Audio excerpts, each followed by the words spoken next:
சாலையில் காகிதங்களை எடுத்து விற்பனை செய்து பிழைப்பு நடத்தி வந்தவரின் வாழ்க்கையை அமைச்சர் மா சுப்பிரமணியன் ஒரு நொடியில் மாற்றியிருப்பது மக்களிடம் பெரும் நெகிழ்ச்சியை ஏற்படுத்தியுள்ளது.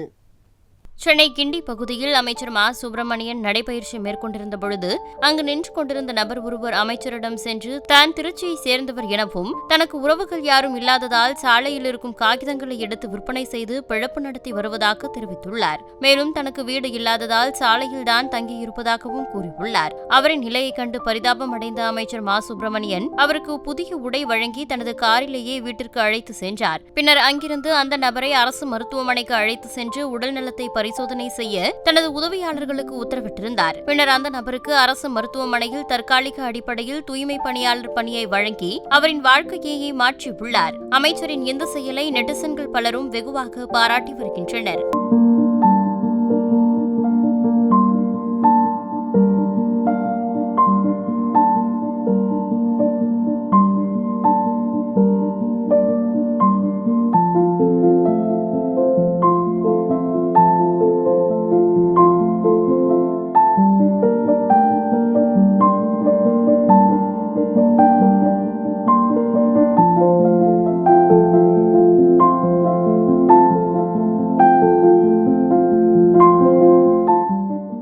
செய்திகளை உள்ளது உள்ளபடி தெரிந்து கொள்ள ரெஃப்ளெக்ட் நியூஸை சப்ஸ்கிரைப் பண்ணுங்க.